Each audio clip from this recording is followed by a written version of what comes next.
Vamos lá, pessoal, vamos retornar ao nosso estudo acerca da Lei 8.072 de 90, tá? A famosa Lei dos Crimes Hediondos. No primeiro bloco, nós começamos aí a trabalhar essa lei e vamos dar continuidade de onde nós paramos. Então, olha só, pessoal, nós vamos falar agora da questão da prescritibilidade dos crimes hediondos. E toma muito cuidado, tá, com essa temática, porque ela é bastante cobrada em prova. E apesar de ser cobrada, né, em quase todas as provas, o pessoal ainda erra questões sobre a questão dos crimes hediondos serem prescritíveis ou imprescritíveis. Primeira coisa, vamos entender o seguinte, tá? O meu objetivo aqui não é aprofundar a questão da prescrição, até porque nós teríamos que ter várias aulas tratando só dessa temática. Mas o que seria, professor, um crime imprescritível, tá? A prescrição significa que o Estado, de forma bem geral aqui, o Estado ele perde o direito de te punir. Por quê? Porque ele não age, né? Ele não exerce o ius puniendi, ele fica omisso, né? Por um certo período de tempo. Ou seja, o Estado ele tem um período para agir. E se passar esse período e ele nada fizer, ele perde o direito de punir. Por quê? Porque a justiça que demora, a justiça que tarda, ela não é justiça. Imagina o seguinte, você cometeu um delito, né, quando tinha 18 anos. Hoje você se encontra com 60 anos de idade, aí vem o Estado, né, mais de 40 anos depois, querendo exercer o direito de te punir. Isso era para ele ter feito lá atrás. Se ele comeu mosca, se ele enrolou, ele perdeu o direito de te punir. E isso é o que a gente chama ali, de forma bem resumida, tá? Lógico que tem muito mais coisa para falar sobre esse tema, mas não é o que interessa aqui pra gente agora.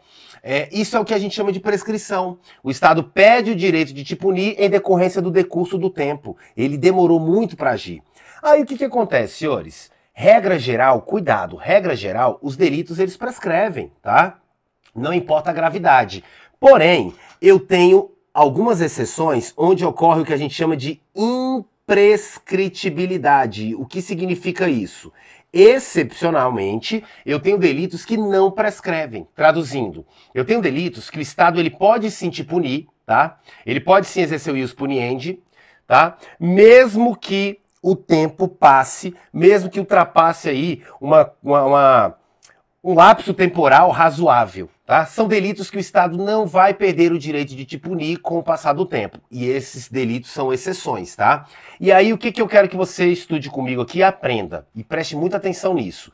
A Constituição Federal, ela estabeleceu a imprescritibilidade para dois delitos, tá? Eu tenho aqui o racismo e eu tenho de outro lado a ação de grupos armados, civis ou militares, não faz diferença, contra a ordem constitucional e o Estado democrático. Então, senhores, acompanhem aqui comigo. Por que eu coloquei essa imagem aqui de Hitler, né? E eu coloquei essa imagem aqui do 8 de janeiro. Senhores, eu não vou entrar no aspecto político, tá? Eu vou trabalhar aqui com vocês exemplos, com o intuito de fazer você entender o conteúdo e acertar a questão da sua prova. Eu não vou aqui justificar se eu acho certo, se eu acho errado, se foi isso mesmo, não foi. Não vou entrar nesse aspecto aqui político dos atos do 8 de janeiro. Mas eu quero mostrar para vocês o seguinte. Se você fechar os olhos e tentar personificar, eu quero que você feche os olhos e imagine uma pessoa que na imagem dela eu conseguiria representar o racismo. Com certeza é a pessoa que mais iria lembrar a conduta nojenta ali do racismo é Adolf Hitler. Tá, ok? Foram mais de 6 milhões de judeus mortos, tá? Durante o período do Holocausto. Então, por que eu coloquei a imagem dele? Por que eu coloquei a imagem aqui dos atos aqui de 8 de janeiro? Senhores, quando eu falo que o racismo, que aí te lembra aqui Hitler, tá? E a ação de grupos armados, tá? Ação de grupos armados, civis ou militares, contra a ordem constitucional ou o Estado democrático de direito, tá ok? Se você analisar esses dois delitos aqui, você vai imaginar o seguinte: Adolf Hitler, que representa o racismo no nosso exemplo aqui, no nosso macetinho, o seu tataraneto, tá? Vai saber quem foi Adolf Hitler. Por quê? Porque Adolf Hitler, ele ficou eternizado na história. A verdade é essa. Podem se passar 100, 200, 300, 500 anos, tá? Vão estudar Adolf Hitler e a maldade ali que ele liderou ali na época do Holocausto, tá ok? Então o racismo é algo que não dá para esquecer. O tempo não apaga os efeitos do que foi feito por Hitler. O tempo não apaga os efeitos da prática do racismo. Assim como o tempo também não apaga determinados atos que vão ficar eternamente na história. O seu tataraneto também vai estudar, tá ok? Os atos do 8 de janeiro, tá ok? Professor, mas vem cá, eu não consigo entender. Ação de grupos armados, ninguém lá estava armado. Senhores, armados aqui não significa necessariamente arma de fogo. Se você parar para verificar aqui, ó, eu tenho um indivíduo com pedras na mão atirando pedras, né? Então isso aqui pode ser considerado arma? Claro que pode. Essa caneta, dependendo do jeito que eu utilize ela, ela pode ser considerada uma arma, tá? Então assim, sem querer entrar nessa polêmica, eu coloquei aqui para vocês entenderem o seguinte. Quando eu falo de imprescritibilidade, ou seja, crimes imprescritíveis, aqueles delitos que o Estado não perde o direito de punir com o passar do tempo, a Constituição menciona apenas 2 delitos. E pasmem, nem dos 2 está no rol dos crimes hediondos. E a Constituição ela menciona o racismo e ela menciona também a ação, né, de grupos armados, civis ou militares, tanto faz, contra a ordem constitucional e o Estado democrático de direito. Então imagine um grupo que armado, né? Ele tenta tomar o poder, ele tenta impedir o exercício dos poderes constitucionais, poder legislativo, judiciário, executivo. Esse tipo de delito aqui, em conjunto, né, junto ali com racismo, são os delitos imprescritíveis.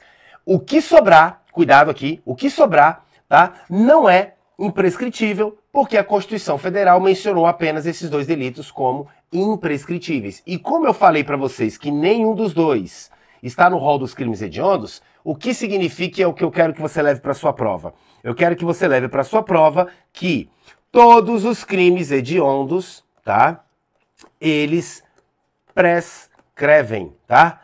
Prescrevem significa o quê? Se a prova colocar que os crimes hediondos são inafiançáveis, insuscetíveis de graça ou anistia e também são imprescritíveis. Errado, tá? Os crimes hediondos, eles são prescritíveis, eles prescrevem, tá ok? O que não prescreve é racismo, que não é crime hediondo, não está no rol dos crimes hediondos, e ação de grupos armados civis ou militares contra a ordem constitucional ou Estado democrático de direito. Delito esse que também não está no rol. Traduzindo, crimes hediondos prescrevem. Agora, olha só, não é o tema, tá? Mas eu preciso mencionar um detalhezinho com vocês, tá? O Supremo Tribunal Federal, ele equiparou o racismo aqui, 2 situações que você tem que tomar cuidado. Olha só, prestem bem atenção. Aqui eu coloquei para vocês o texto constitucional para te mostrar aonde a Constituição fala da imprescritibilidade. Ó, a prática do racismo constitui crime inafiançável, tudo bem, e imprescritível, sujeito à pena de reclusão nos termos da lei. Legislador, olha o que a Constituição está fazendo. Legislador, você vai criar a lei, tá? Contra o preconceito, a lei de racismo, tá? E você, legislador, vai ter que seguir o seguinte. Primeira coisa, não cabe fiança, isso eu já estou dando a ordem. Tá? Não é um delito que prescreve, ou seja, um delito imprescritível, e esse delito de racismo deve ser apenado com reclusão. O que configura, como vai ser a pena, isso aí eu deixo com você. Mas esses três critérios mínimos aqui eu já estou estabelecendo e não contrarie. Eu sou a Constituição Federal. Entenderam, senhores? Então, beleza. Você concorda comigo que o legislador aqui, então, ele está deixando para o legislador estabelecer como é que vai funcionar o racismo? Sim, só que a Constituição não está estabelecendo regras mínimas. Fala, olha, você vai regulamentar o racismo, mas eu já te aviso, é inafiançável, imprescritível e deve ser apenado com pena de reclusão. Quando a Constituição confere ao legislador a capacidade de legislar sobre um determinado delito, não é isso? Mas estabelece regras mínimas, estabelece limitações, fala, olha, pode legislar, mas não coloque que cabe fiança, porque não cabe. Eu estou estabelecendo. Isso aqui a gente chama de reserva legal qualificada. O que é a reserva legal qualificada? A Constituição está reservando para o legislador, para a lei, né, regulamentar algo, mas estabelece limites. Qualificada. Entenderam? Reserva legal. Legislador, você vai regulamentar. Só que isso você tem que seguir. Qualificada.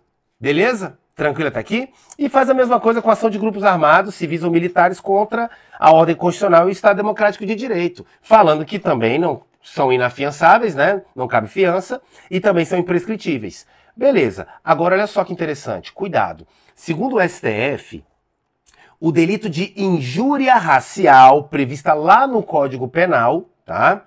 Ela é uma espécie do gênero racismo. E por esta razão deve ser classificado como imprescritível e inafiançável. Deixa eu te explicar isso aqui rapidinho, porque isso aqui é muito importante. Cuidado. Eu tenho uma lei, né, de preconceito, né? Eu tenho uma lei de racismo. E eu tenho do outro lado um crime que está no Código Penal, não está nessa lei, que é o crime de injúria racial. Qual é a grande diferença entre os dois? Funciona da seguinte forma: o Código Penal estabeleceu a injúria racial, enquanto que uma lei específica, né, a lei de racismo, a lei de preconceito, na verdade é o nome correto, tá? Estabeleceu o racismo em si.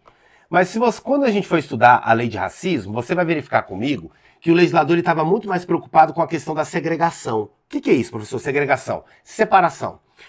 A maioria das condutas que estão lá na lei de preconceito, né, na lei de racismo, elas são condutas que funcionam da seguinte forma. Impedir o indivíduo de frequentar um restaurante, deixar de atender, impedir o sujeito de utilizar um elevador, entendeu? Em decorrência de preconceito de raça, cor, etnia. Então, olha que interessante.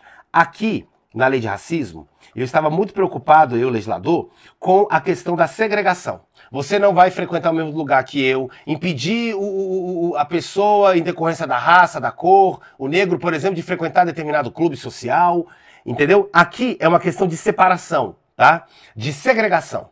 Já na injúria racial é diferente. Na injúria racial, o indivíduo, ele utiliza de aspectos, tá? De raça, de cor aqui, por exemplo, para ofender. Injúria vem de ofensa, para ofender o indivíduo. Então, quando você vê lá naquele jogo de futebol, que ficou famoso, onde o cara vira pro outro lá e fala assim, macaquito, né? O cara vai lá e fala, sai daqui, seu macaco, e etc.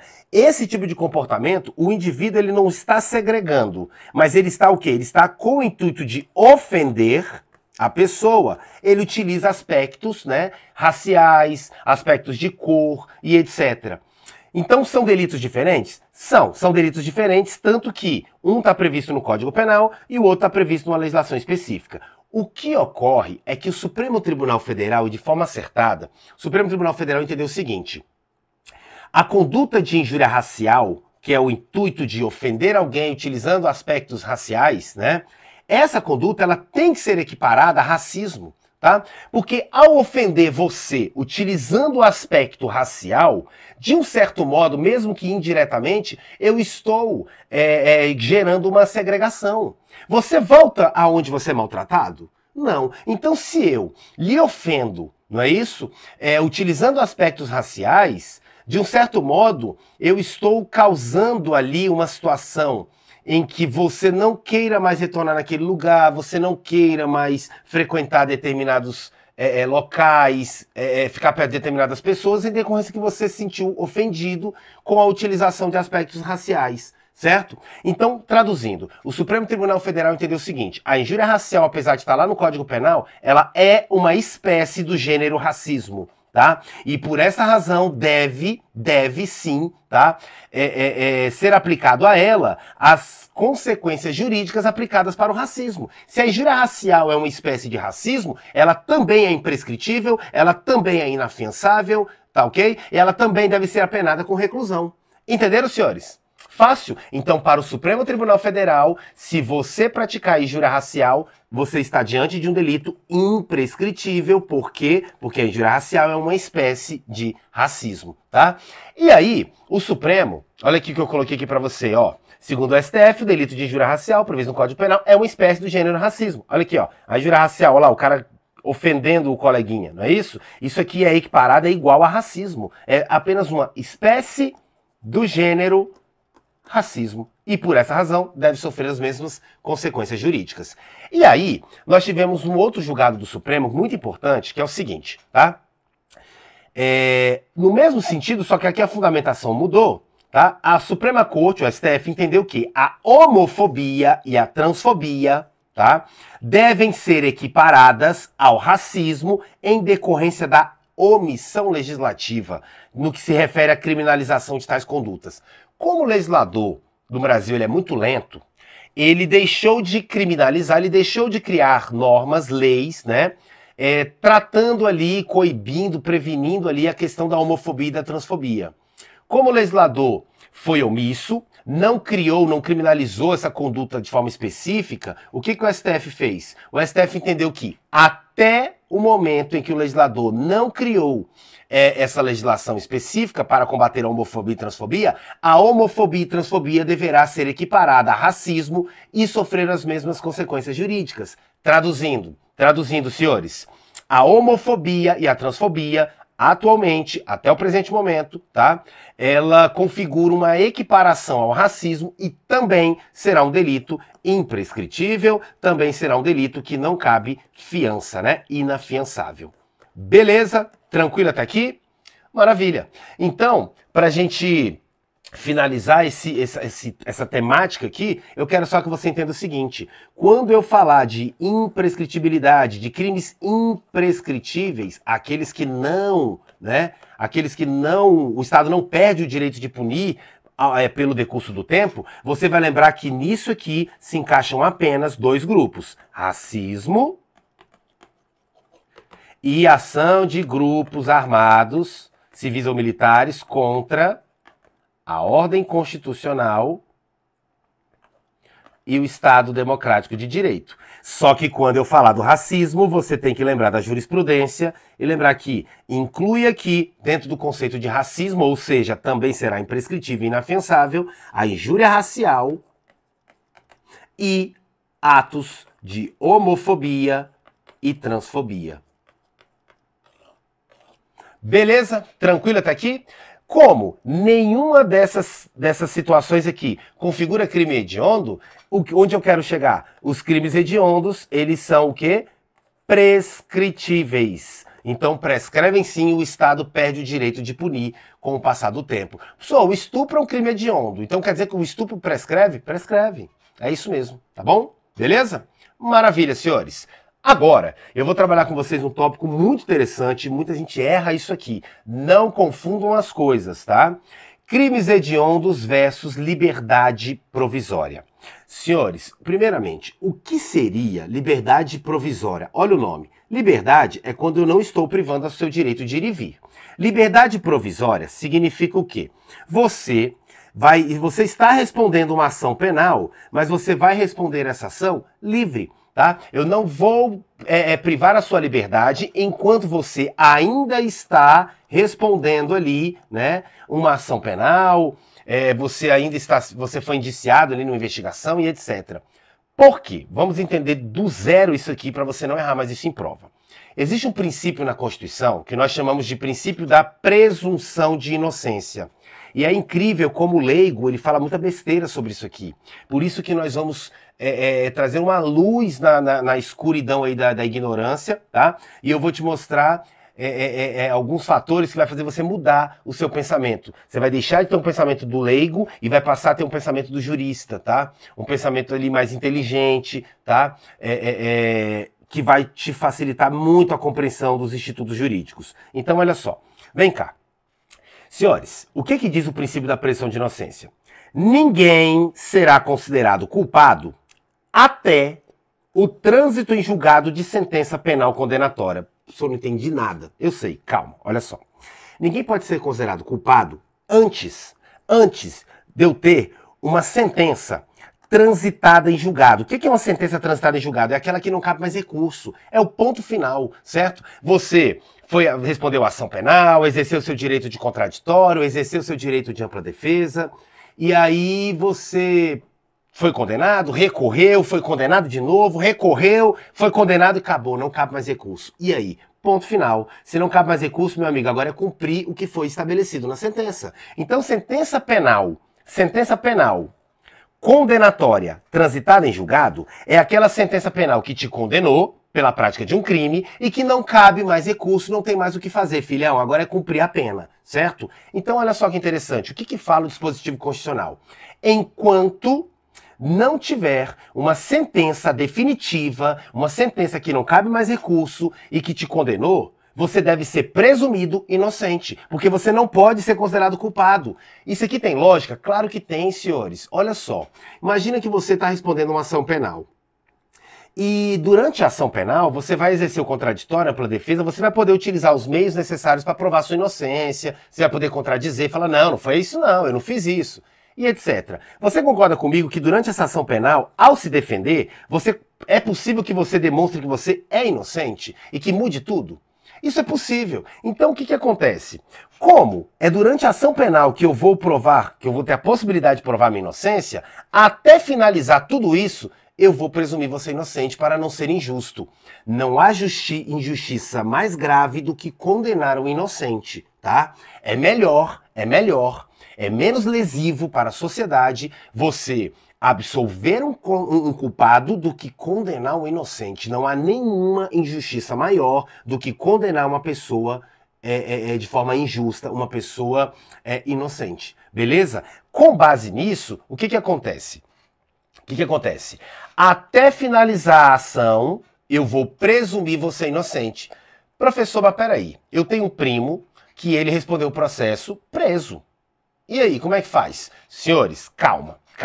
A regra geral é o seguinte. Você vai responder uma ação penal? Sim.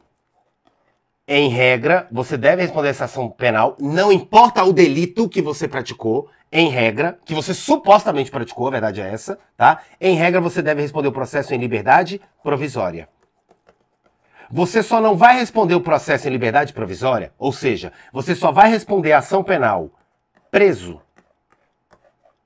que é a exceção, se estiverem presentes os requisitos da prisão preventiva ou da prisão temporária.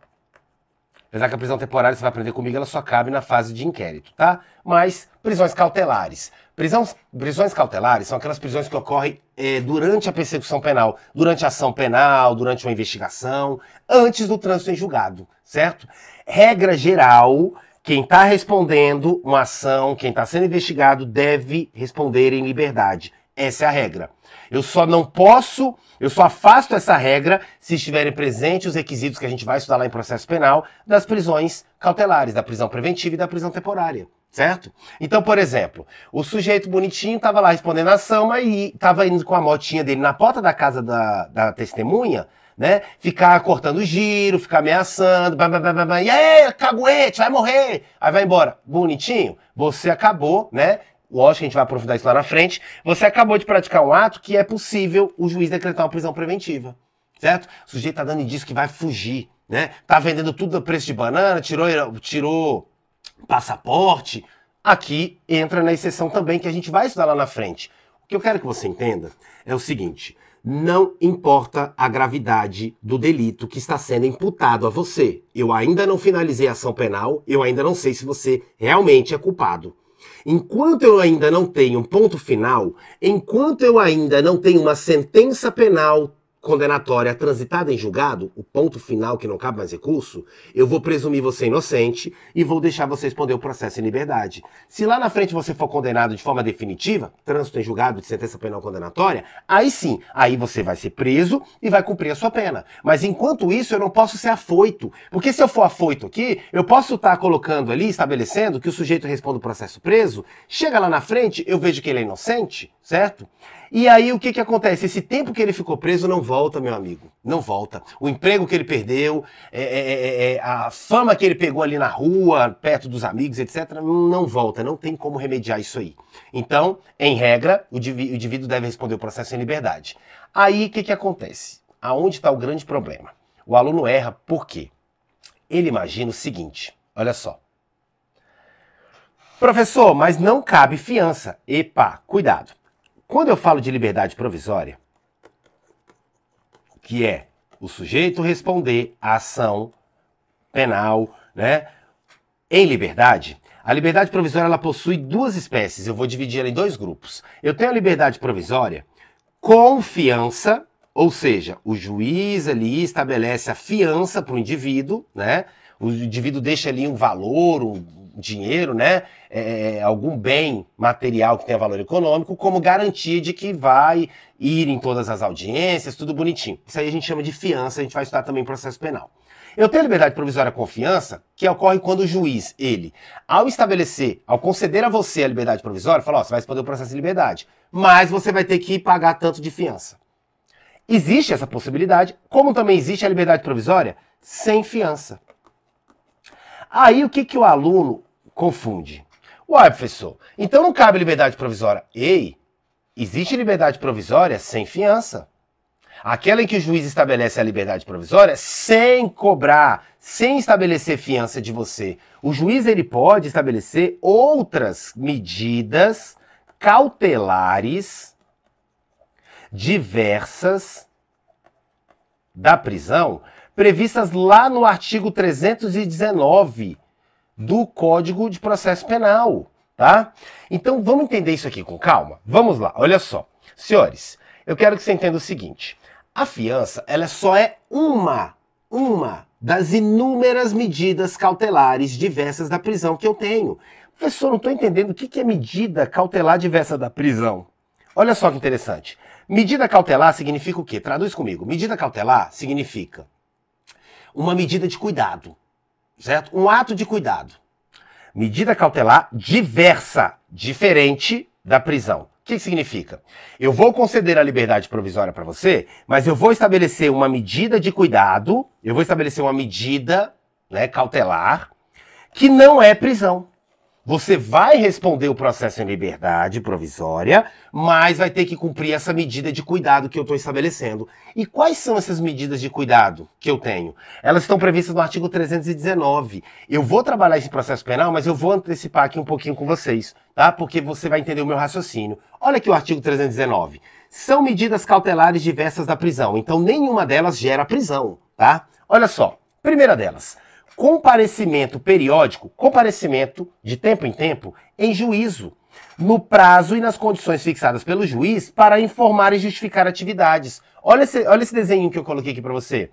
Juiz aqui sentado, o indivíduo vai lá conversar com o juiz. Fala, olha, doutor, eu tô aqui, né, conforme o senhor determinou, eu tenho 15 dias comparecer aqui, tô aqui falando pro senhor quais são as minhas atividades. Ó, eu tô estudando de manhã, à tarde tô fazendo isso, não tô indo mais parando em boteco para tomar cerveja. Ele vai ali pedir bênção pro juiz, né? Informar o juiz o que ele está fazendo do dia a dia dele, tá? Essa daqui é uma medida cautelar. Então vamos imaginar, o juiz fez o quê? Você vai responder a ação penal, mas não vou decretar sua prisão cautelar. Mas você vai ter que vir aqui de 15 em 15 dias, né? Informar quais são as suas atividades, o que você está fazendo da vida. Eu tô de olho em você. Essa é uma medida cautelar. Vamos para a próxima. Olha essa daqui, ó. Proibição de acesso ou frequência a determinados lugares quando, por circunstâncias relacionadas ao fato, né, deva o indiciado ou acusado permanecer distante desses locais para evitar o risco de novas infrações. Vamos imaginar que o juiz verificou que esse indivíduo ele é uma boa pessoa, mas ele está respondendo essa ação penal por quê? Porque ele não pode beber. Quando ele bebe, ele vira valente, quer bater em todo mundo, certo? O cara, quando ele não coloca álcool na boca, ele é um anjo, mas quando bebe, entra o capiroto dentro dele, ele toca o terror. Então o que o juiz pode estabelecer? Você vai responder o seu processo em liberdade, mas você está proibido de frequentar locais que vendem bebida alcoólica. Você entendeu? Não quero você em boate, não quero você em distribuidora, não quero você em qualquer lugar que venda bebida alcoólica. Eu quero ver você longe desses locais, tá? Porque se você frequentar esses locais, provavelmente você vai acabar bebendo. E quando você bebe, você dá problema. Entenderam agora? Isso aqui é outra medida cautelar diversa da prisão. Você não vai se responder preso, mas está proibido de frequentar, olha aqui o desenho, bares, por exemplo. É só um exemplo, tá ok? Próxima. Proibição de manter contato com pessoa determinada. quando, por circunstâncias relacionadas ao fato, devo o indiciado ou acusado dela permanecer distante. Isso aqui ocorre muito quando eu tenho incidência da Lei Maria da Penha. O indivíduo, por exemplo, ele está respondendo uma ação por ter agredido a ex-esposa. Ele bebe, fica doidão, aí ele começa a escutar um Bruno Marrone, fica doido, começa a bater saudade, quer pegar flores pra porta da casa da mulher. A mulher já tá com outro, aí ele não aguenta ver aquilo e já começa a dar problema. O que acontece? O juiz pode estabelecer, cidadão, você vai responder o processo em liberdade, tá? Por quê? Porque o princípio da presunção de inocência fala, eu devo considerar você, presumir você inocente até o trânsito em julgado de sentença penal condenatória. Então, como não tem nenhum requisito aqui, não tem nenhum motivo que me autorize a prender você preventivamente, não é isso? Estabelecer uma prisão cautelar, você vai responder o processo em liberdade. Porém, a título de exemplo, você está proibido de manter qualquer contato, não é para ligar, tá? Não é para chegar perto, você está proibido de manter contato com uma pessoa X, tá? Com a sua ex-mulher, com os parentes dela, com o atual marido dela, tá ok? Isso aqui é uma medida cautelar também diversa da prisão. Eu tô dando exemplos para você lembrar na hora da prova. Você não vai decorar isso. Os exemplos vão fazer você lembrar. Pode confiar em mim. Próxima medida cautelar que eu tenho. Proibição de ausentar-se da comarca, tá? Quando a permanência seja conveniente e necessária para a investigação ou instrução. Olha que interessante. Eu vou chamar de comarca a limitação territorial, tá? Do exercício da jurisdição. Não entendi, professor. Senhores, nós temos, por exemplo, no estado de Goiás, 246 municípios. O que eu faço? Eu vou estabelecendo aqui, ó, limites, ó. Esse pedacinho aqui, tá? Valparaíso de Goiás, vai ter um fórum, e nesse fórum, os juízes, eles vão atuar, eles vão processar e julgar os crimes relacionados que foram praticados em Valparaíso, tá? Essa limitação de território, aqui é a comarca tal, aqui é a comarca Y, aqui é a comarca Z, aqui é a comarca H. Essa limitação de definição de limite territorial, onde cada juiz irá atuar, terá competência para atuar, isso aqui eu chamo de comarca, tá? Então olha que interessante, vamos imaginar que o juiz estabelece o seguinte para você, você vai responder o processo em liberdade, tá? Só que, como nós estamos aqui na cidade ocidental, tá? Cidade ocidental, e você está respondendo o processo aqui, né, na vara criminal do fórum da comarca de Cidade Ocidental, você está proibido de sair, tá? Você está proibido de se ausentar dessa região, dessa comarca, ou seja, do território de Cidade Ocidental, sem autorização. Então, não, eu queria ir para Caldas Novas. Não, filho, não vai. Você vai ficar aqui quietinho dentro da cidade, tá? Eu tô de olho em você. É uma medida cautelar. Olha a próxima. Recolhimento domiciliar no período noturno e nos dias de folga, tá? Quando o investigado ou acusado tem a residência e trabalhos fixos. O indivíduo trabalha bonitinho de segunda a sexta, tá? Tem residência fixa. O que o juiz pode estabelecer? Você não vai ficar preso. Você não vai responder o processo preso. Porém, é do trabalho para casa. Como é que funciona? Você vai trabalhar, você sai para trabalhar. Quando você se retornar do trabalho, acabou esse negócio de parar no barzinho para jogar uma sinuca e tomar cerveja. Não. Do teu trabalho você vai se recolher, tá? No seu domicílio, você vai direto para casa. Isso no período noturno, não é isso? Que é o período que você vai estar voltando do seu trabalho. E no dia de folga. Ah, hoje eu tô de folga, então durante o dia eu posso ficar na rua? Não, filho, deixa eu te explicar. É do trabalho para casa. E acabou, tá ok? Do trabalho para casa. Final de semana você trabalha? Não, então fique dentro de casa. Recolhimento domiciliar. Só sai de casa para trabalhar. O resto, direto para casa. Beleza? Outra medida cautelar, tá? Suspensão do exercício de função pública ou de atividade de natureza econômica ou financeira, quando houver justo receio da utilização dessas condições para a prática de infrações penais. Vamos imaginar um exemplo, que um determinado policial, ele está sendo ali investigado, há indícios de que ele, durante o exercício da função dele, tá? Como policial, ele estava transportando, ele estava levando drogas dentro da viatura para locais, tá? Para entrega para traficantes. Senhores, meu amigo, que perigo isso aqui. Uai, o que eu faço? Calma, nós precisamos investigar, nós precisamos, né, dar o contraditório à ampla defesa, porque pode ser que não seja bem assim. Mas não dá para eu arriscar, não dá para eu deixar esse cara exercendo a função dele, certo? Se há indícios de que ele utiliza a função para praticar crime. Então o que eu posso fazer? Eu posso suspensão do exercício da função dele, tá ok? Você não vai ficar preso, vai responder à ação e liberdade, mas você está suspenso das suas funções, tá? Da sua função pública. Você está suspenso, tá? Do exercício da sua função pública. Beleza? Tranquilo? Beleza. Próximo aqui, eu falo do quê? Internação provisória. E cuidado, cuidado. Internação, tá? Internação não é cadeia, tá? Internação é para tratamento. Quando você é internado no hospital, você está sendo internado por quê? Porque você precisa ser tratado naquele local, não dá para ir para casa, não é isso? Aqui é bem parecido. Olha só, eu vou aprofundar isso lá em penal com vocês, mas eu tenho figuras que eu chamo de inimputável e o semi-imputável. O que acontece? Eu quero que você não vou aprofundar isso agora, mas eu quero que você entenda o seguinte. O inimputável é aquele indivíduo que ele não tem capacidade, ele não tinha no momento do crime capacidade de entender o caráter ilícito do que ele estava fazendo. Vamos imaginar o seguinte, o sujeito ele tem um problema mental, tem uma doença muito triste, tá? Diga-se de passagem, que é a esquizofrenia. Esse sujeito, quando ele tem surto, ele enxerga um cenário que não existe. Ele tá olhando pra você e tá vendo um dragão. E aí o que ele faz? Ele pega uma faca pra se defender, ele te esfaqueia tudo. Mas na cabeça dele, ele tá esfaqueando um dragão. Ele não imagina que está esfaqueando a mãe, por exemplo, tá? Esse indivíduo, ele é doente, senhores. E o doente mental, tá?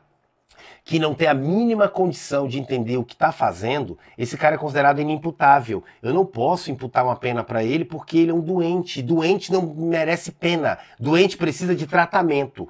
Então, por isso que eu posso fazer o quê? Eu posso realizar a internação provisória dele, tá? Eu vou internar por quê? Porque ele precisa ser tratado. Não dá para eu deixar esse cara que tem problema mental e que é violento, né? Ele acaba matando todo mundo na rua. Certo? Então a internação provisória, tá? É uma medida cautelar diversa da prisão. Por quê? Mas professor, ele tá ficando preso. Não, ele não tá preso, tá? Eu estou privando a liberdade dele? Sim, eu estou privando a liberdade dele, mas isso não é prisão. Isso é uma internação porque ele é doente e ele precisa ser tratado. Todos entenderam? Beleza? Tá, aí olha só. Por que você tá falando de todas essas, professor? Próxima medida cautelar diversa da prisão. Fiança.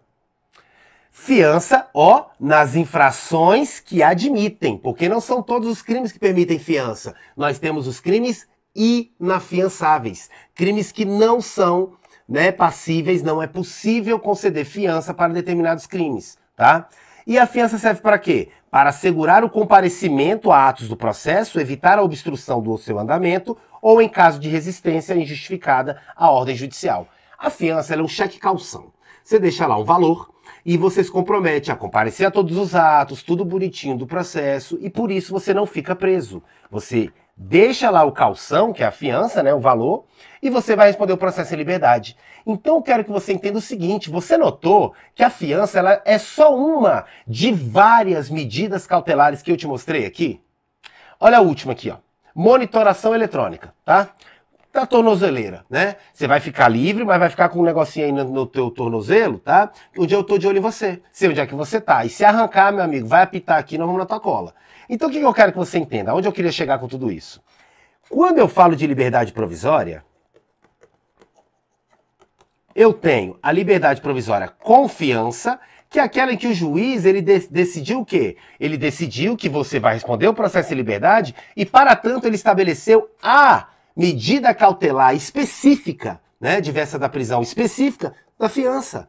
Só que ele tem a possibilidade de não estabelecer fiança, mas conceder a liberdade provisória do mesmo jeito. Através do quê? Através, né, dele ter estabelecido ali outras medidas cautelares sem ser a fiança, ou seja, sem fiança. Então, por exemplo, o juiz chega e fala assim, ó, você vai responder o processo em liberdade, mas você está proibido de frequentar bares e boates, locais onde vende bebida alcoólica, você está proibido de chegar perto da sua ex-mulher, tá ok? E você vai utilizar a tornozeleira eletrônica. Ele escolheu 3 medidas cautelares aqui, tá? Pode ser uma, pode ser 2, pode ser todas, o juiz é que decide. Ele escolheu 3, só que nenhuma dessas 3 foi fiança. Então eu estou diante da liberdade provisória sem fiança.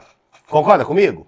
Agora, se o juiz decidir, vamos dar um exemplo, vou conceder liberdade provisória, você não vai ficar preso enquanto está respondendo a ação. Porém, você vai ter que utilizar tornozeleira eletrônica e vai ter que deixar aqui, como calção, a fiança no valor de 10 mil reais. Opa, essa, diferentemente, é uma liberdade provisória com Confiança. Aonde eu quero chegar com tudo isso? Atenção agora.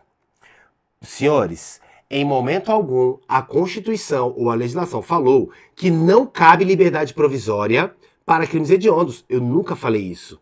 Não cabe fiança, porque crimes hediondos, crimes hediondos, não é isso? Os equiparados a hediondos, tortura, tráfico, terrorismo, além do racismo, que aí já é outro grupo, mas também está aqui, racismo, e ação de grupos armados contra a ordem constitucional e o Estado democrático. Todos esses delitos aqui, eles são inafiançáveis. O que significa isso? Não cabe fiança. Agora vem cá. Então eu não posso, em hipótese alguma, conceder liberdade provisória com fiança para qualquer um dos crimes hediondos, para tortura, para tráfico, para terrorismo, para racismo ou para ação de grupos armados. Por quê? Porque eles são inafiançáveis. Mas isso impossibilita qualquer liberdade provisória? Não, porque eu posso sim conceder a liberdade provisória desde que não seja a confiança para esses delitos. Eu posso estabelecer uma liberdade provisória, por exemplo, onde eu, juiz, determino outras medidas cautelares diversas da prisão, né, que desde que não seja fiança, tá? Então eu posso estabelecer liberdade provisória para crimes hediondos, para tortura, para tráfico, para terrorismo, para qualquer delito. Atenção, não existe nenhum delito no ordenamento jurídico brasileiro que proíba liberdade provisória. Todos os delitos, por mais grave que seja, ele permite liberdade provisória. Por quê? Porque eu não sei se você realmente praticou aquele delito. Entenderam agora? Entenderam agora? Eu vou contar rapidinho para vocês uma história. Antes de entrar na polícia, eu advoguei um pouco tempo. Eu sempre conto essa história na sala de aula, porque aí o aluno consegue entender a lógica disso. Vou ser bem breve mesmo, tá? Eu peguei um caso onde eu advogava para um deputado, e esse deputado, ele pediu para pegar uma causa lá de um filho de um conhecido dele. E aí, o que aconteceu? Esse rapaz, ele estava sendo acusado de estupro. Eu, putz, estupro? Falei, pegar uma causa dessa aí é meio complicado, não sou muito chegado a atuar nessas áreas aí, não. Mas, enfim, conversei com o menino, e aí, aquele menino, quando ele conversou comigo, eu fiquei realmente balançado, porque eu vi que ele não estava mentindo, tá? Aquele menino, ele não estuprou a menina. Qual foi a situação?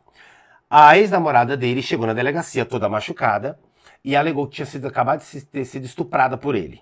Fizeram o exame de corpo de delito, constataram o quê? Material genético na vagina dela, no canal vaginal dela. Traduzindo, encontraram o sêmen dele, foi feito o exame de DNA, foi feito lá toda a perícia, tudo bonitinho, foi constatado que realmente tinha sêmen dele no canal vaginal dela. Amigo, ela estava toda machucada. E aí?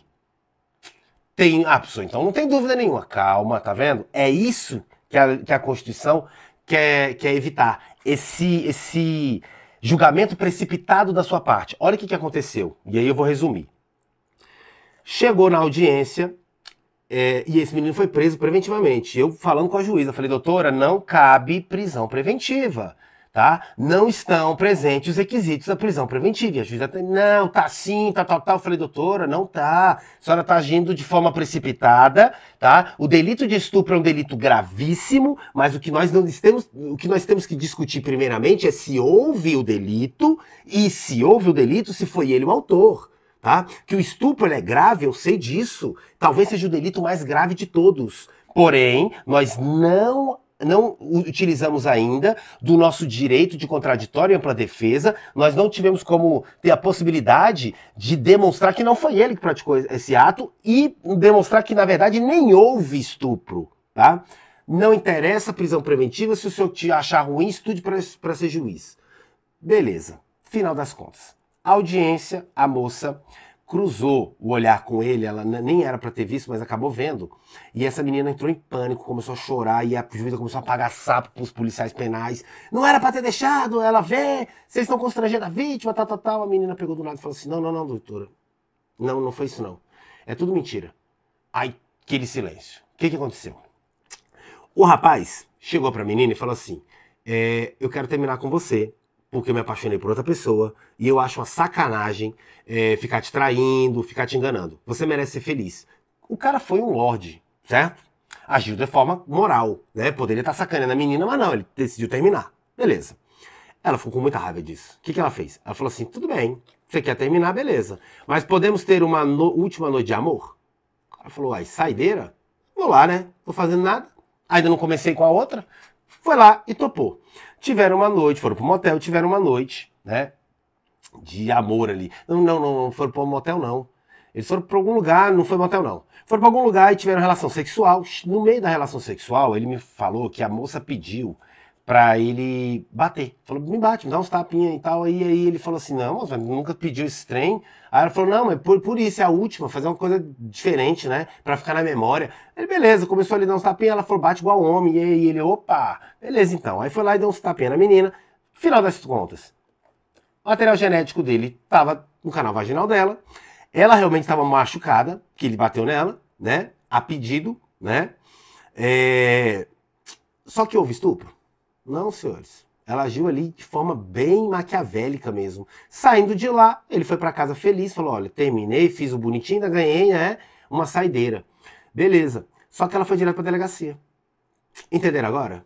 Você entendeu que prender uma pessoa durante a ação penal, sendo que na ação penal é que ela vai conseguir exercer o contraditório para a defesa, vai tentar, vai ter possibilidade de mudar, né, a situação e demonstrar que é inocente, prender esse indivíduo, privar a liberdade dele de forma antecipada, prematura, afoita, certo?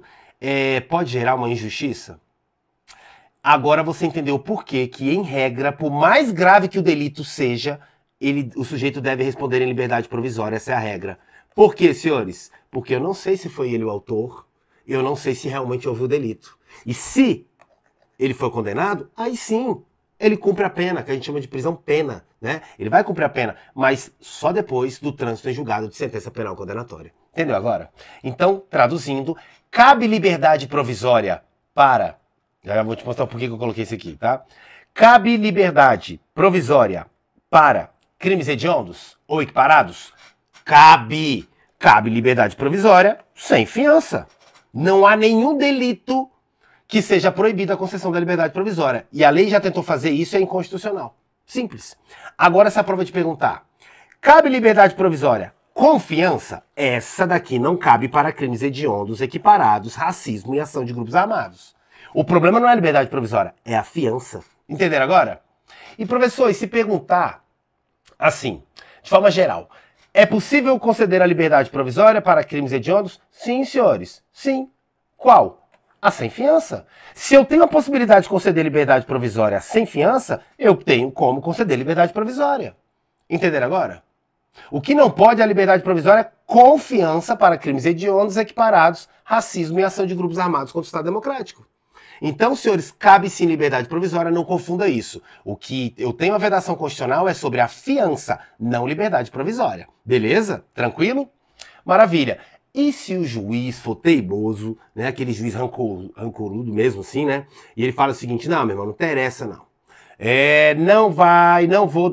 Não vou conceder liberdade provisória. Como foi o caso do meu cliente, onde eu demonstrando para a juíza que não havia nenhum elemento que autorizasse a prisão preventiva, mesmo assim, né, por mero capricho, ela bateu o pé e falou, eu sou a juiz e acabou, né, apaixonada ali pela questão do estupro, não é isso? Se a recusa por parte do magistrado em conceder a liberdade provisória, tá, mesmo quando for manifestamente cabível, não é isso? Isso aqui, se ficar comprovado que ela agiu por mero capricho ou satisfação pessoal, como foi o meu caso lá com a juíza, né? Nessa situação, a juíza estaria incorrendo no crime de abuso de autoridade. A gente vai estudar isso aqui, tá? Em uma das leis aqui do nosso curso de legislação extravagante. Então o juiz, olha aqui, ó, coloquei a foto aqui do Xandão, né? O juiz que, desrespeitando a lei e de forma impositiva falar, eu sou juiz, mero capricho, é isso aí mesmo, e acabou. Não, a lei tá falando, não interessa. Liberdade provisória é o caramba. Não vou conceder e acabou. Mas, excelência, está demonstrado o não cabimento da prisão cautelar. Tem que ser liberdade provisória, não tem outra oportunidade. o juiz sou eu, acabou, que é negócio impositivo. Parabéns, o senhor acabou de cometer o crime de abuso de autoridade. Beleza? Tranquilo? Maravilha. Senhores, para finalizar o nosso bloco, que ficou até um pouquinho extenso, eu tenho que falar dos crimes hediondos versus equiparados a hediondos. Ah, professor, isso aqui é mole, vou até pular esse vídeo. Não pula, não faz isso, porque tem detalhes aqui que vai cair na sua prova, você não sabe. Cuidado, olha só, presta atenção. Você já sabe que são equiparados aos crimes hediondos a tortura, o tráfico e o terrorismo. Ótimo, isso eu já sei, professor. Eu já sei que eles não são considerados crimes hediondos porque eles não estão no rol lá da lei, né, 8.072, definidos como tal. Mas eles recebem o mesmo tratamento. E se eles recebem o mesmo tratamento, eles são equiparados a hediondos, não são hediondos. Isso você já falou, professor. Vou pular esse vídeo. Calma, calma. Atenção, é isso que eu quero que você saiba. Olha aqui. Como nós adotamos o critério legal, só é considerado crime hediondo aquele delito que está mencionado, né, na Lei 8.072. Só que tortura, tráfico de entorpecentes e drogas afins, tráfico ilícito de entorpecentes e drogas afins e o terrorismo não estão nessa lista, mas recebem o mesmo tratamento conferido aos crimes hediondos. Por isso que a doutrina entende que esses três delitos, eles são chamados de crimes o quê? Equiparados aos crimes hediondos. Não são crimes hediondos, mas recebem o mesmo tratamento. Tranquilo até aqui? Até aqui tudo bem. Agora vamos para a cereja do bolo. O problema é, o único que não tem mistério nenhum é terrorismo. Terrorismo é só isso. Agora, tortura e tráfico, você tem que tomar cuidado com o seguinte. Primeira coisa, quando eu falo de tortura, e nós já temos aqui no nosso canal o curso completo sobre a lei de tortura, nós vimos que existem várias modalidades de tortura previstas na lei. Você tem a tortura, confissão, né? Constranger alguém mediante violência ou grave ameaça, causando sofrimento físico ou mental para obter informação, declaração, confissão da vítima, tortura lá do Capitão Nascimento. Você tem a tortura, né, crime, constranger alguém mediante violência ou grave ameaça, causando sofrimento físico ou mental, para provocar ação ou omissão de natureza criminosa, beleza? Nós temos a tortura, racismo, né, que é aquela tortura que fala o quê? Constranger alguém mediante violência ou grave ameaça, causando sofrimento físico ou mental, em razão de discriminação racial ou religiosa, enfim. Nós temos várias modalidades. Tortura castigo, tortura de pessoa presa e cuidado. Eu tenho uma modalidade de tortura que é a diferente de todas. Qual? A tortura omissão. A tortura omissão é aquela em que o indivíduo ele não pratica tortura em si, mas ele tinha o dever de evitar, porque ele era garante, ou ele tinha o dever de apurar, porque ele era um agente público com competência de investigação diante de delitos, e ele se omite. Então, por exemplo, aqui eu estou diante, por exemplo, do delegado de polícia que, vendo os agentes praticando a tortura, ele fica caladinho e finge que nada está vendo, né? Ele se omite. Qual é o problema e a atenção? O legislador, isso é muito criticado, mas foi assim que aconteceu. O legislador estabeleceu para todas as modalidades de tortura, menos a omissão, a pena de reclusão de 2 a 8 anos. Enquanto que a tortura omissão, o legislador entendeu que a omissão ela é menos relevante, ela é menos prejudicial do que a conduta de praticar a tortura em si.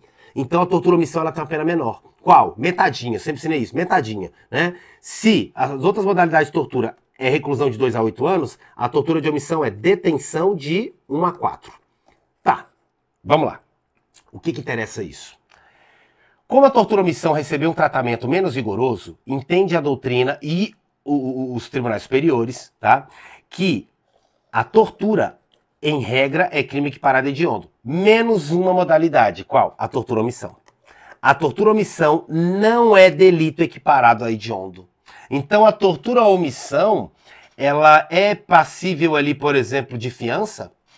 Se a tortura omissão não é equiparado a hediondo, significa que a tortura à omissão, ela não é inafiançável, ela não é insuscetível de graça ou anistia. Concorda comigo? Olha que interessante isso.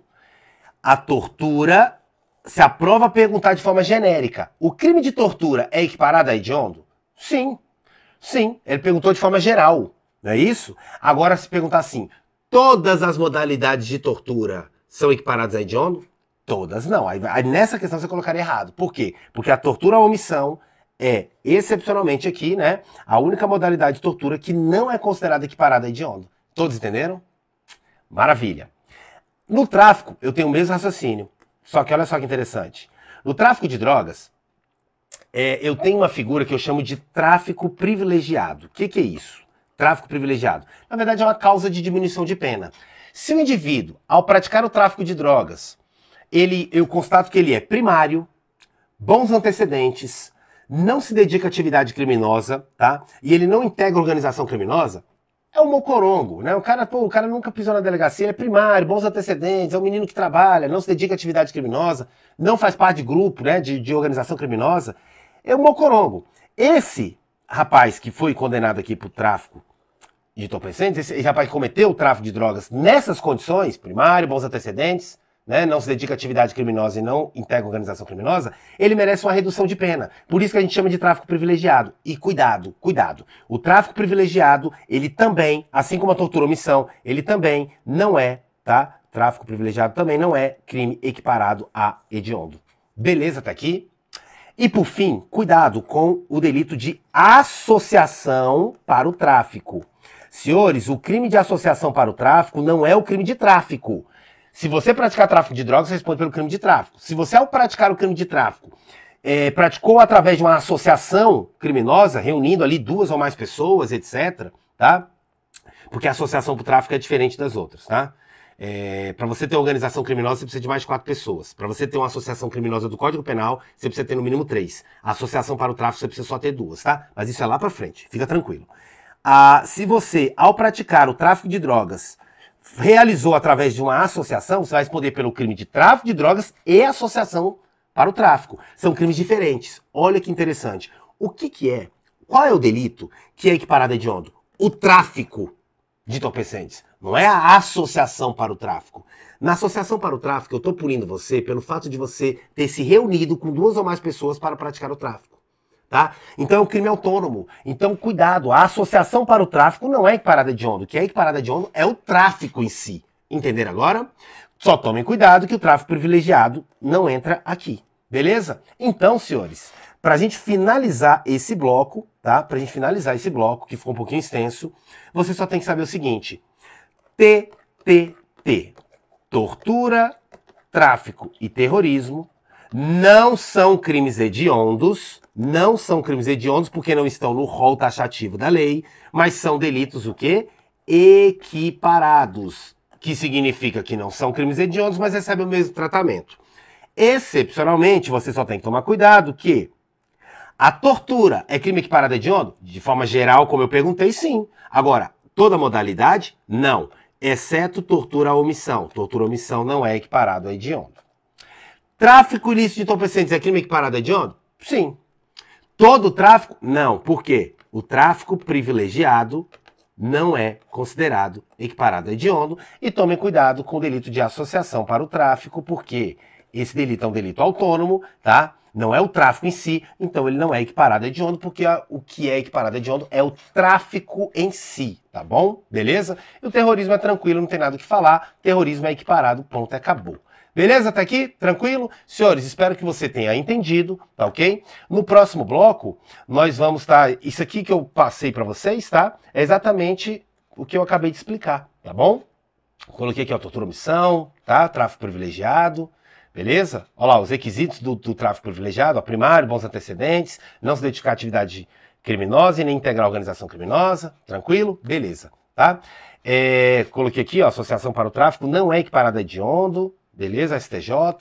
Enfim, agora o que eu vou fazer com vocês rapidamente? Nós vamos resolver 2 questõezinhas de concurso para eu te provar que você está entendendo e que está dando efeito aí às nossas aulas. Quer ver? Olha só.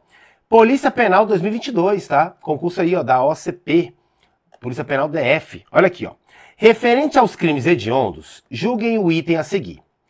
O ordenamento jurídico brasileiro adota o sistema legal para fins de classificação das infrações penais como crimes hediondos? Sim. Não é o critério, não é o sistema, o critério legal? A lei é que define quais são os crimes hediondos? Tá. De modo que incumbe ao legislador, ou seja, é o legislador, que é quem cria a lei, enunciar, né, determinar de forma exaustiva, né, de forma taxativa ali no rol, os crimes que devem ser considerados hediondos. Perfeito, senhores, é isso mesmo. O legislador, através da lei, define quais são os crimes hediondos, estabelecendo um rol taxativo, como nós falamos. Não é isso? Isso aqui corresponde ao sistema, ou também chamado de critério legal, que foi adotado no Brasil. Quem define o que é crime hediondo é a lei. Fácil. Olha essa próxima aqui. A respeito do tráfico ilícito e uso indevido de substâncias entorpecentes, crime organizado, crime de tortura, crimes hediondos, julguem o item que se segue. Vamos lá. Equipara-se a crime hediondo o tráfico ilícito de drogas na forma privilegiada? Na forma privilegiada? Aquela causa de diminuição de pena que eu te ensinei, onde o sujeito que praticou o tráfico vai ter direito a uma diminuição de pena por ter bons antecedentes, né? Ser primário, não se dedicar à atividade criminosa e também não integrar organização criminosa. Esse cara aqui, do tráfico privilegiado, ele comete um crime equiparado a hediondo? Não, porque o que eu te ensinei, o tráfico ilícito de entorpecentes, ele é equiparado a hediondo, desde que não se trate do tráfico na forma privilegiada. A questão está errada. Questão de delegado de polícia 2023. Senhores, você notou como é fácil, é tranquilo? Agora o que nós vamos fazer? Eu finalizo aqui esse bloco e atenção, a partir do nosso próximo encontro, nós vamos trabalhar a parte mais importante, nós vamos começar a trabalhar a parte mais importante, tá, da lei dos crimes hediondos, porque nós vamos começar a trabalhar o rol taxativo. Eu vou te explicar delito por delito, tá, que é considerado hediondo, e vou te trazer as inovações legislativas. Já no próximo encontro, no próximo bloco, eu já vou trazer para você uma inovação agora, alteração legislativa de 2025, tá? Beleza? Então toma cuidado, não perca o próximo bloco. Tranquilo? Espero que você tenha gostado, tá? E eu encontro você no nosso próximo encontro.